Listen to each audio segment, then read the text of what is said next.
네, 안녕하십니까. 저는 7조 순장 김준하 집사입니다. 오늘 저는 제사함을 받게 하는 회개, 생명을 얻게 하는 회개의 은혜에 대해 말씀드리고자 합니다. 예수님께서 공생의 첫 시작을 회개하라는 말씀으로 시작하십니다.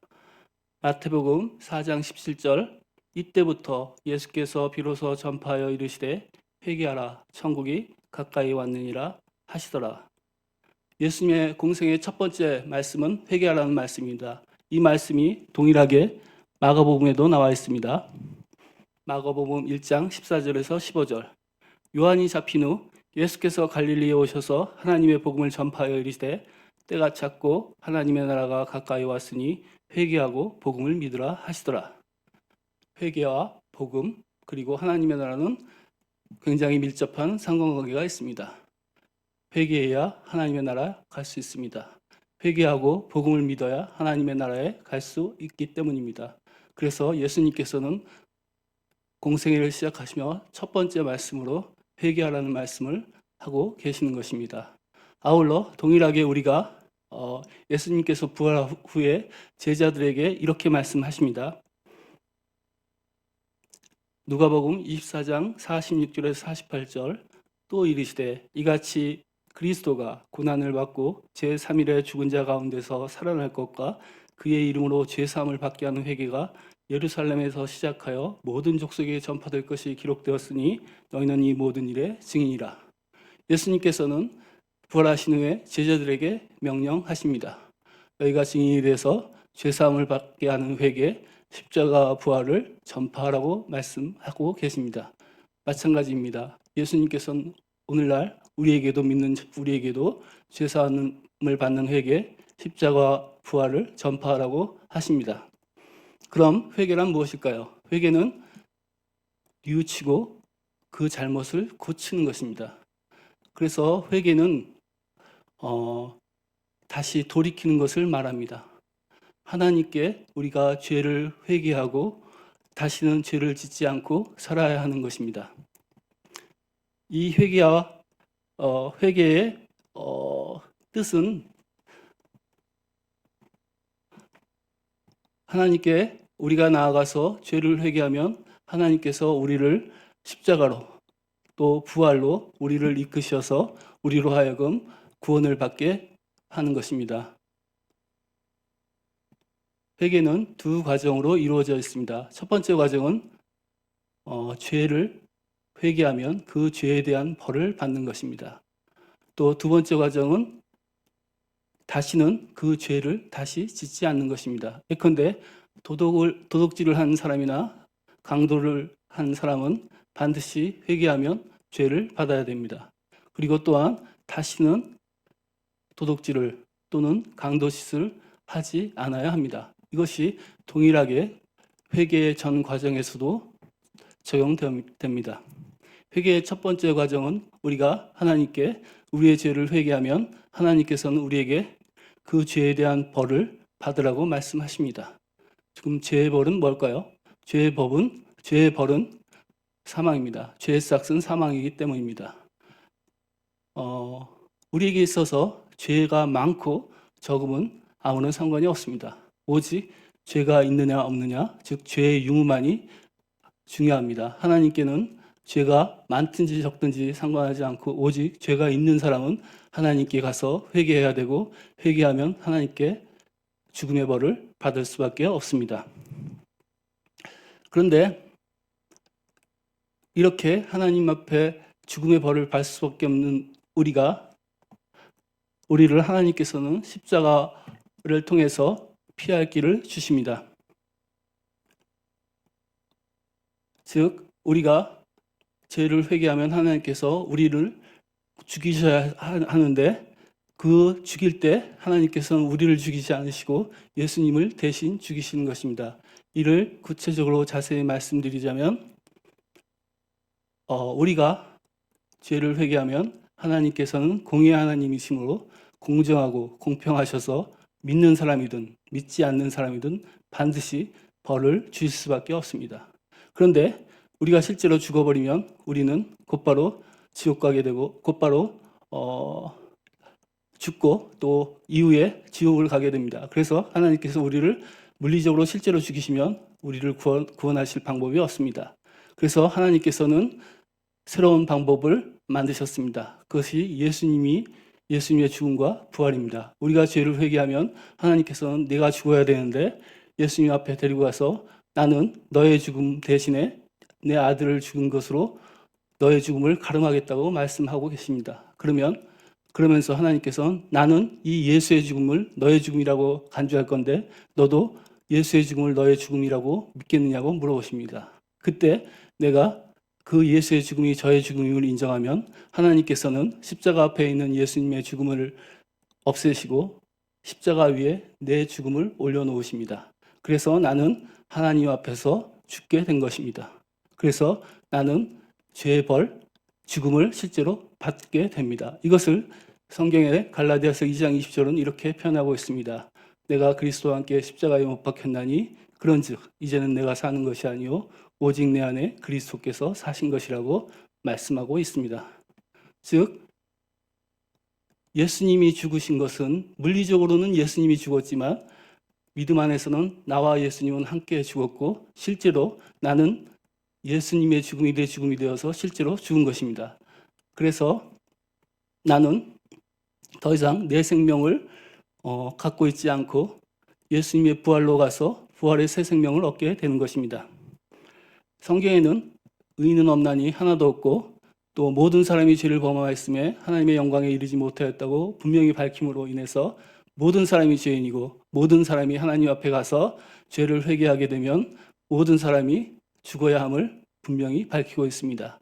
이때 우리가 믿는 사람이라면 하나님께서 예수님의 죽음을 내 죽음으로 간주하셔서 우리로 하여 믿음으로 내 죄의 값을 치르게 하는 것입니다. 그런데 회개와 관련해서 우리에게 한 가지 이슈가 있습니다. 하나님께 죄를 회개해야 되는데 어떤 죄를 회개해야 될까요? 원죄인가요? 아니면 자범죄인가요? 우리는 하나님께 회개하려고 그러면 원죄는 잘 모르겠고 내가 지은 죄를 가지고 회개합니다. 그런데 하나님께서 원하시는 회개는 원죄입니다. 그럼 성경에 죄란 무엇이라고 정의하고 있나요?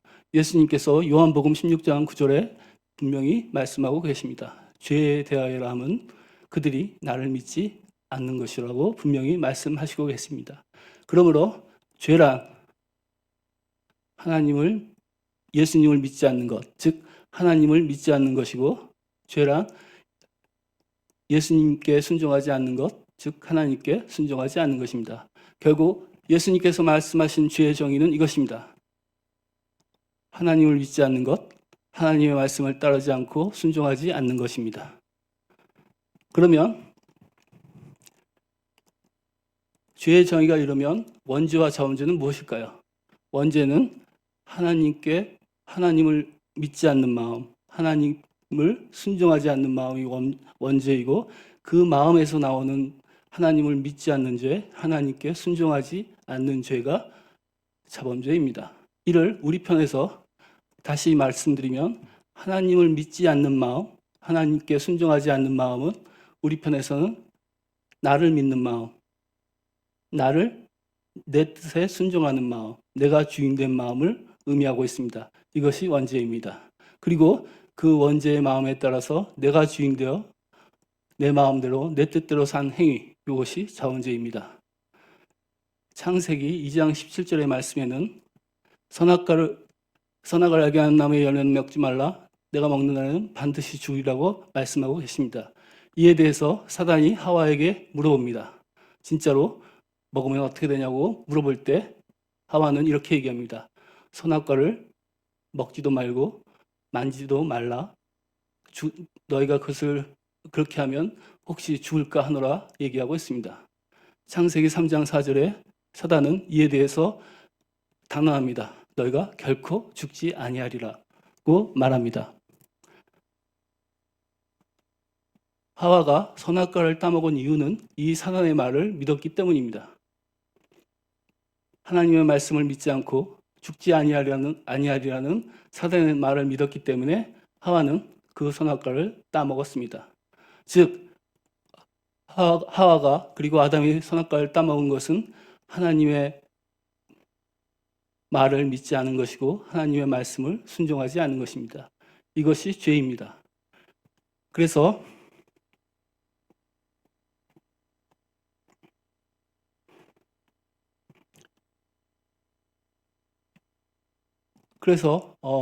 하나님께서는 우리의 원죄, 즉 마음의 회개를 받기 원하십니다. 이것은 성경에도 나와 있습니다. 회개에 대한 비유는 성경에 탕자의 비유에서 나와 있습니다.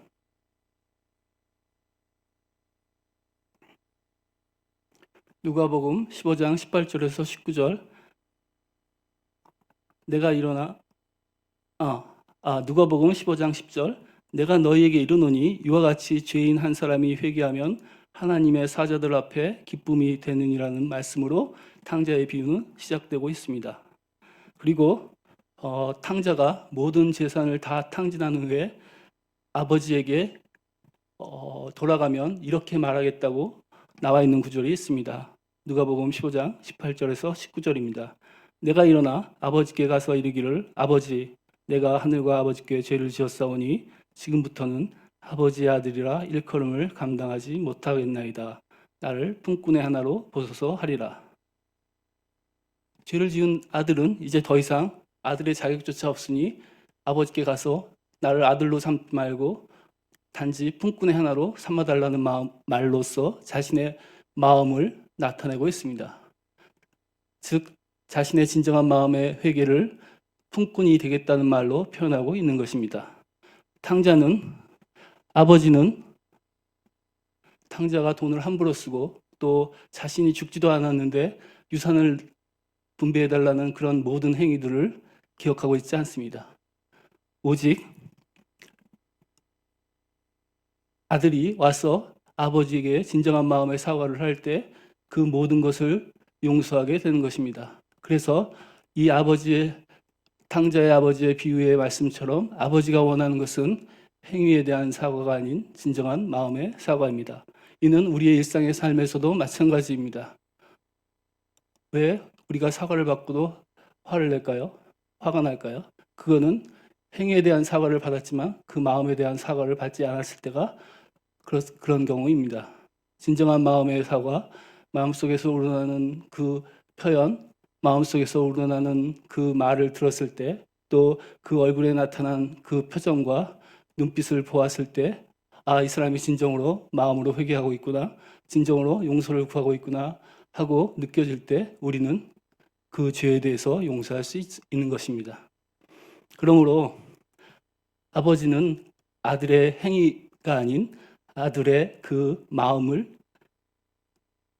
대한 회개를 받고 싶어 하신 것입니다.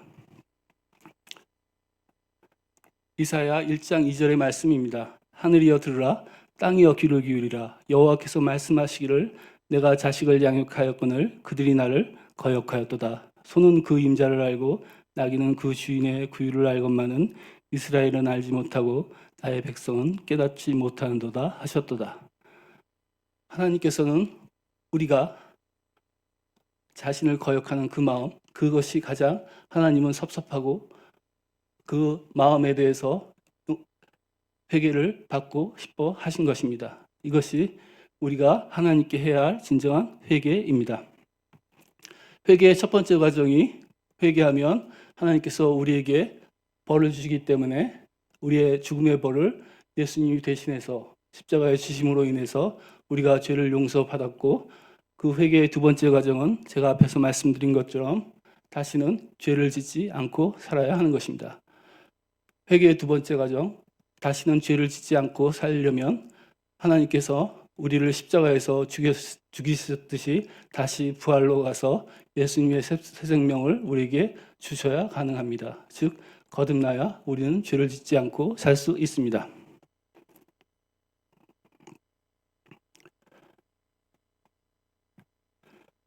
그러면 우리가 죄를 짓지 않기 위해서 십자가에 가서 내 옛 생명을 죽이고 예수님 부활로 가서 예수님의 새 생명을 받으면 예수님의 새 생명으로 살 때 우리가 죄를 짓고 살지 않게 되는 것입니다.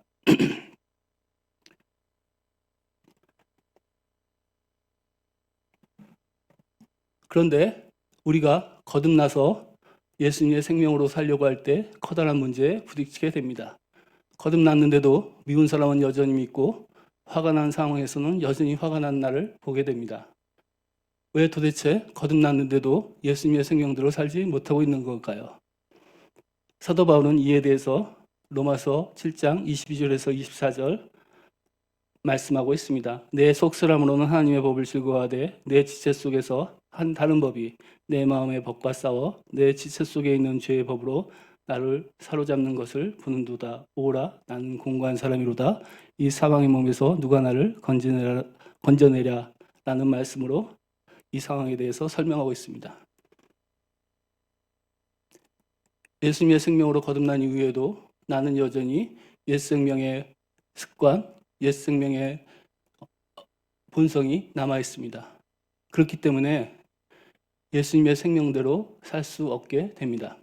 즉 거듭났긴 했는데 내 안에는 실제의 생명은 예수님의 생명이지만 내 옛 생명의 본성과 습관도 또한 함께 공존하고 있습니다. 그래서 미운 사람은 여전히 그 옛 생명에 따라 믿고 화가 난 상황은 여전히 화가 나게 됩니다. 그런데 이것을 우리가 극복하고 예수님의 생명대로 살 수 있는 방법이 있습니다. 그 방법은 무엇이냐면 십자가를 거쳐서 부활로 가는 것입니다. 십자가에 가서 자기의 생명을 부인하고 부활로 가서 예수님의 생명으로 사는 것입니다. 이걸 구체적인 사례를 들어 말씀드리겠습니다. 거듭난 이후에도 미운 사람은 여전히 믿게 됩니다.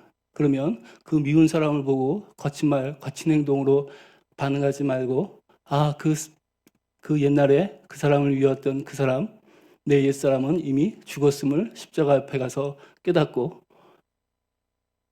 그리고 나서 예수님께서 원하시는 삶이 그 사람과 화평을 이루는 것, 하나님께서 원하시는 삶이 예수님의 생명으로 사는 것임을 깨닫고 성령님의 의지에서 자기의 의지로 그 생각과 그 감정을 바꿔내야 합니다. 그래서 미워했던 그 사람이 죽었기 때문에 예수님의 생명으로 바꿔서 그 사람에 대한 긍휼한 마음으로 그 사람을 용납하고 그 사람에게 고운 말, 고운 행동으로 반응하게 되는 것입니다. 이것이 같은 사건에 대해서 다른 반응을 하라는 말씀입니다. 즉 우리가 예수님의 생명으로 거듭난 이후에 예수님의 생명으로 사는 방법은 매일매일 십자가와 부활을 거치는 것입니다. 무슨 일이나 어떤 사건이나 어떤 상황에서든지 그 상황에서 반응하던 내 옛사람, 화내고 증오하고 미워하고 그리고 용납하지 않는 그 사람은 죽었음을 기억하고 부활로 가서 예수님의 생명으로 영으로서 육의 행실을 죽임으로 인해서 예수님의 생명대로 그 사람을 용납하고 화난 상황에서도 부드러운 말, 부드러운 행동으로 나아갈 수 있게 되는 것입니다. 그리고 이러한 삶은 일상의 모든 일, 어떤 일이나 어떤 사건이나 어떤 상황에서 부딪혀도 항상 우리는 옛 생명으로 반응하지 않고 예수님의 새 생명으로 반응해야 하는 것입니다. 그럴 때 하나님께서 원하시는 삶, 아버지의 뜻대로 순종하는 삶을 살 수 있게 되는 것입니다. 아울러 예수님의 생명으로 사는 삶은 내가 작은 일에서도 실천할 뿐만 아니고 큰 일에서도 똑같이 우리가 내 생명이 아닌 예수님의 생명으로 반응해야 합니다. 저희 큰아이는 삼수를 해서 작년에 4학년이 되었습니다. 그래서 올해는 취직을 해야 되는데 취직이 어려운 상황이었습니다. 왜냐하면 객관적인 상황이 경제가 점점 어려워지고 있고 회사들은 점점 사람들을 뽑지 않고 또한 뽑는 회사도 점점 적어지고 있기 때문입니다. 우리 아이가 들어가려는 증권회사는 재작년에 비해서 작년에 뽑는 회사가 더 적었고 또 뽑는 인원도 재작년에 비해서 작년에 더 적었습니다. 그래서 제가 보고 듣고 판단하는 현실은 우리 아이의 취직이 쉽지 않다는 것이었습니다. 그러므로 그 일에 대해서 제가 마음의 근심과 걱정이 생겼습니다. 그때 저는 걱정과 근심을 하지 않기로 결단했습니다. 왜냐하면 하나님께서 제게 주신 말씀은 그의 나라와 그의 일을 구하라. 그리하면 이 모든 것을 더하시라는 말씀을 제가 믿었기 때문입니다. 상황은 어렵고 상황은 힘들다 하더라도 하나님께서 주신 말씀은 이 모든 것을 더하신다고 하셨습니다. 그 모든 것에서는 우리 큰아이의 취직도 들어가 있었습니다. 그런데 우리 큰아이의 취직이 점점 되어지지 않고 또 큰아이가 어느 날 우리 집사람에게 이렇게 얘기했다는 말을 전해 들었습니다. 아버지가 제가 재작년에 퇴직했고 올해부터는 저에게 급여가 나오지 않습니다. 작년에는 1년 동안 나왔는데 올해는 나오지 않아서 이제 더 이상 아버지의 급여도 있지 않고 자기도 취직하지 않으면 우리 집이 어떻게 되겠냐고 큰아이가 걱정하기 시작하였습니다.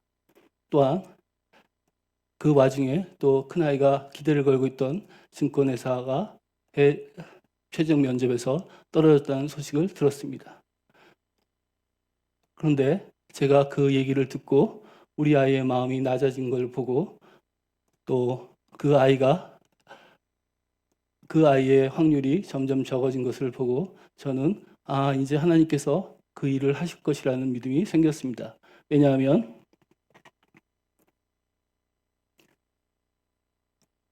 아브라함은 87세에 이스마엘을 낳았지만 100세에는 이미 자신의 몸의 쇠함을 자기 스스로 느끼고 있었기 때문에 자기는 더 이상 아이를 낳을 수 없다는 사실을 명확히 알고 있었습니다. 또한 사라도 나이가 90이므로 이미 경수가 끊어져서 애를 낳을 수 없다는 것도 잘 알고 있었습니다. 그때 하나님께서 와서 이렇게 말씀합니다. 창세기 17장 17절에서 18절 아브라함이 엎드려 웃으며 마음속으로 이르되 100세 된 사람이 어찌 자식을 낳을까? 사라는 90세니 어찌 출산하리요? 하고 아브라함이 이에 하나님께 아뢰되 이스마엘이나 하나님 앞에 살기를 원하나이다 라고 대답합니다. 그런데 실제로 어떻게 됐나요? 아브라함의 몸이 쇠해서 더 이상 아이를 낳을 수 없을 때 하나님께서는 아브라함에게 약속의 자식 이삭을 낳게 해주십니다. 즉 아브라함의 확률이 제로가 됐을 때 하나님의 확률은 100%가 되어서 그 일이 이루어지기 시작한다는 것입니다. 저도 똑같은 생각을 하게 되었습니다. 아이의 확률이 떨어졌으니 하나님께서 하실 그 일의 확률이 높아졌다고 생각했습니다. 그렇게 제가 그 아이의 취직을 기다리는 중에 지난달 드디어 아이가 2개의 회사에 연급 후 합격하게 되었습니다. 그래서 지금 그 아이는 자기가 원하는 증권회사에 들어가서 연수 중에 있습니다. 하나님은 하나님의 말씀을 선포하는 자에게 반드시 그 말씀을 이루어 주십니다. 또한 하나님은 많은 사람들에게 하나님의 말씀으로 선포한 것에 대해서 자신의 권위에 실추시키지 않으십니다. 하나님은 하신 말씀을 반드시 지키시고 하나님은 자신의 말씀의 권위를 절대로 실추시키지 않으십니다.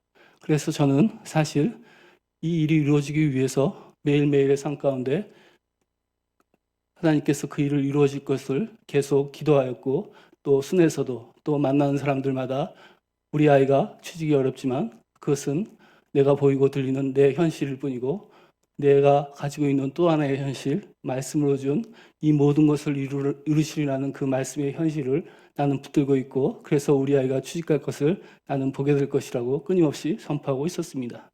그래서 결국 그 일이 이루어진 것을 받고 하나님께서는 역시 신실하셔서 자신의 말씀 반드시 지키시고 자신의 권위 반드시 지키십니다. 그러므로 우리가 하나님의 일을 보려면 내가 보이고 들리고 판단되는 그 현실, 그 옛사람의 현실을 버리고 말씀이 주는 현실, 말씀으로 소망을 갖게 되는 그 현실을 붙들고 나아가 그 말씀이 이루어질 것이라고 끊임없이 선포하고 많은 사람들에게 이야기하고 또 마음으로 믿어서 입으로 시인하는 일, 기도를 통해서 끊임없이 하나님의 말씀이 이루어질 것이라고 선포하면 결국 하나님께서 일하시는 것을 보게 됩니다. 마지막으로 본문의 말씀을 설명드리겠습니다. 오순절 이후에 베드로는 많은 사람들 앞에서 얘기합니다. 너희가 십자가에 죽인 예수가 진짜로 메시아였다고. 그 말을 들은 많은 사람들은 어찌할꼬 한탄하면서 베드로에게 물어봅니다. 그때 베드로가 이렇게 얘기합니다. 너희가 회개하여 각각 예수 그리스도의 이름으로 세례를 받고 죄 사함을 받으라. 그리하면 성령의 선물을 받는다고 말씀하고 있습니다. 자, 회개하면 세례의 첫 번째 과정이 시작됩니다. 세례의 첫 번째 과정은 물에 빠져 죽는 것입니다. 즉 십자가입니다. 죽음입니다. 아까 제가 말씀드렸듯이 회개의 첫 번째 과정 십자가입니다. 왜냐하면 내가 죄인임을 고백하면 하나님께서는 공의의 하나님이시므로 우리에게 죽음을 내릴 수밖에 없습니다. 그때 나는 죽지 않고 예수님만 죽었지만 실제로는 믿음으로는 예수님과 내가 함께 죽었다고 말씀드렸습니다. 세례의 첫 과정은 십자가입니다. 나는 예수님과 함께 죽었습니다. 그래서 나는 죄사함을 받게 되는 것입니다. 그리고 세례의 두 번째 과정은 부활입니다. 물속에 들어갔을 때는 내 생명으로 들어가서 죽었고 나올 때는 예수님의 생명으로 나오게 됩니다. 부활입니다. 그래서 그 부활의 끝에 예수님의 생명을 내가 받았고 예수님의 생명을 받은 그 증거로 성령을 받게 되는 것입니다. 결국 이 말씀이 의미하는 바는 회개하여 각각 세례, 십자가 부활을 거쳐서 죄사함과 성령의 선물을 받게 되면 성령을 통해서 우리가 매일매일 죄 안 짓는 삶, 예수님의 생명으로 사는 삶, 즉 하나님을 믿고 하나님을 순종하는 삶을 살라고 말씀하고 계십니다. 그리고 우리가 남은 평생의 삶은 날마다 십자가 부활을 통해 죄를 짓지 않는 삶을, 즉 십자가에 가서 자기 생명을 부인하고 부활로 가서 예수님이 주신 새 생명으로 하나님을 믿고 하나님의 뜻대로 사는 삶을 계속해서 사는 것입니다. 나더러 주여 주여 하는 자마다 천국에 들어갈 것이 아니요 다만 하늘에 계신 내 아버지의 뜻대로 행하는 자라야 들어가리라는 말씀대로 우리는 이 세상에서 반드시 아버지의 뜻대로 행하는 삶을 살아야 하는 것입니다. 우리가 예수님께서 이렇게 말씀하셨습니다. 하나님의 나라는 여기 있다 저기 있다 할 것이 아니고 너희의 마음에 있다고 말씀입니다. 하나님의 나라는 우리가 성령님께서 내 마음에 오셨을 때 이미 이루어졌습니다. 하나님의 나라는 죄를 짓고 살 수 없는 나라입니다. 에덴 동산에서 아담과 하와가 쫓겨난 이유는 죄를 지었기 때문입니다. 하나님께서는 할 수만 있으면 우리를 하나님 나라에 데리고 가서 영원에서 영원까지 함께 사시기를 원합니다. 그런데 단 한 가지 조건이 있습니다. 그 하나님의 나라, 그 에덴에서 우리는 죄를 지을 수 없습니다. 죄를 지으면 쫓겨나기 때문입니다. 그래서 하나님께서는 우리 마음에 하나님의 나라가 이루어졌기 때문에 죄를 짓지 말고 살라고 하시는 것입니다. 그리고 이 세상에 있는 동안에는 우리 옛 생명의 본성, 옛 생명의 습관이 있기 때문에 자기를 부인해서 십자가를 통해 가서 내 생명을 버리고 부활로 가서 예수님의 생명으로 살 때 죄를 짓지 않고 사는 것입니다. 그러면 세상에 사는 동안 지은 죄는 뭘까요? 그거는 예수님께서 이미 우리의 미래의 죄까지, 과거 현재뿐만 아니고 미래의 죄까지 이미 용서하셨기 때문에 그 죄에 대하여 우리는 상관할 바가 없습니다. 그렇지만 그 죄도 용서되었다고 해서 죄를 짓고 살 수는 없습니다. 왜냐하면 예수님의 생명은 죄를 짓지 않고 사는 생명이기 때문입니다. 하나님의 나라가 이미 이루어진 우리에게 있어서는 죄를 짓고 살 수 없습니다.